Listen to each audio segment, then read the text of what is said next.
A trial has been taking place in San Diego Superior Court that is getting very little attention, but the ruling could have big implications. Now, we sent our own Ainsley Earhart out to investigate.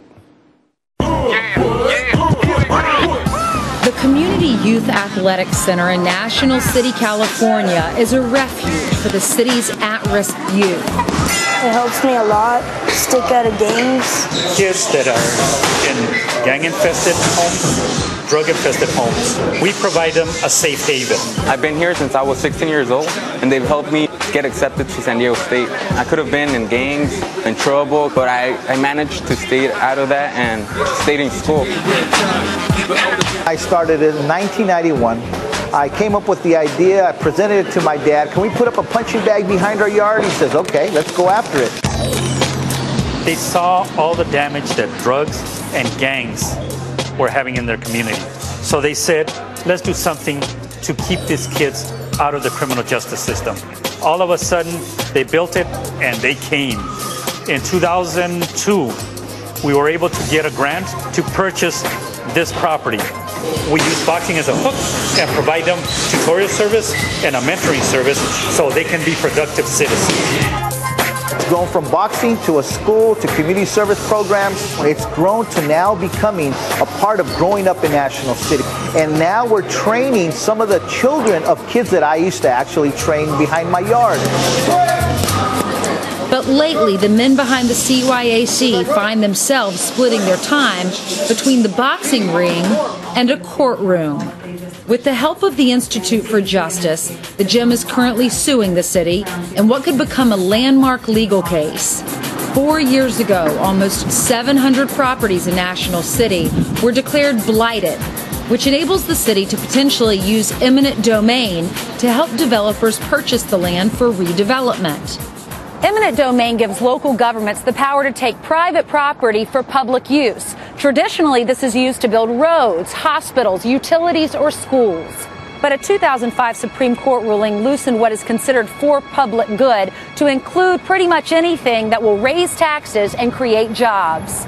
In this case, the proposal was to take the gym's property and give it to a private developer for upscale condominiums. They were looking at building a combination of retail, office building, and condominiums. Which will be better for the tax purposes in the city. Tax purposes, and also it would give... So there is an incentive to build something else on that property? Oh, definitely there is. And not only from the city standpoint, but even more so for the citizens. To give, the people in National City are wanting things that other neighborhoods have. The mayor says the youth center was only supposed to occupy the building for 2 years, and everyone knew at the time it was zoned for redevelopment. There was an empty building, and they wanted to go there temporarily. And that's the bad thing about temporary. Once a person gets in temporary, it becomes permanent. The other side disagrees. We paid for this building with blood, sweat, and tears to finally get it to where it's at. I don't think it's right for them to force us to move to build condominiums. If the city would come in and say, we're going to put a school here, we're going to put a freeway through here, but to build condos that the community here can't afford, that's crazy. That is crazy.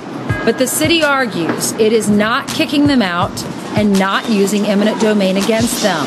It's only retaining the authority to do so.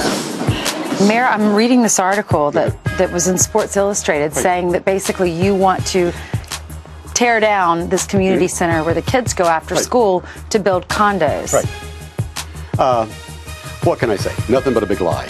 We've never done that. If they want to stay there, stay there. We'll just build around them, no problem. Although the city says they don't have any plans right now to seize the gym through eminent domain, if the blight designation stands, it could happen at any time. In California, you have got to challenge whether the government can take your property years and years before they actually take it. That's your one and only opportunity. When the mayor says we're not planning on taking the property through eminent domain, what he means is we're not planning on taking it now, and if you believe us, then we can take it anytime in the next 10 years and there's nothing you can do about it. It all comes down to blight. In order to use eminent domain, the city has to declare the gym and the area around it to be blighted. And that's what's being argued in court. A rusting metal roof, damaged building materials, broken windows. These are all just basic maintenance issues that don't show any real blight. The real blight is the currently existing threat of eminent domain over these properties. Is there any way for you to get the other areas around that blighted and just not their facility? Because they are making it crystal clear they do not want to leave. Yeah, and we've told them they don't have to leave. But if you make it blighted, I mean, you can kick them out of that space. And it sounds like you're interested in building a grocery store and condos and that kind of thing. But if we just pick out their one property and says, okay, we're going to take you out from everything else, then we end up with no legal grounds for any other of this property anywhere on these three miles, because they're going to say, okay, if you justify doing that for them, how can you legally justify not doing that for us? We've already told them until they want to move, they can stay there forever. I'm glad that that is on tape, because we're going to hold them to it. We're going to hold them to it because we don't want to move. So as the judge reviews the evidence, the kids return day after day, unaware of the legal controversy going on around them. How do you think this is going to turn out? I'm a boxing coach. You always have to be optimistic. But at the end of the day, we're not going to stop what we do. And that's what we love, working with kids, making success stories and making champions, but making champions in life.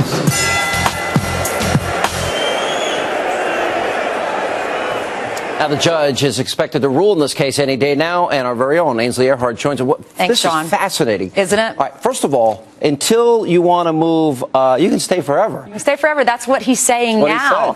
The guys at the gym are saying he has never said that. We're glad you got that on tape. We're going to hold him to it. Well, I think you did him a big favor. All right, I don't like the parsing of words here. First of all, I looked at the footage of this, the raw footage. Yes. It doesn't look blighted. It looks like it's a building that's fairly well maintained. Okay, it has a broken window or roof needs a little work. So what? Well, I asked the mayor, I said, they don't want to leave. They're changing lives in this facility.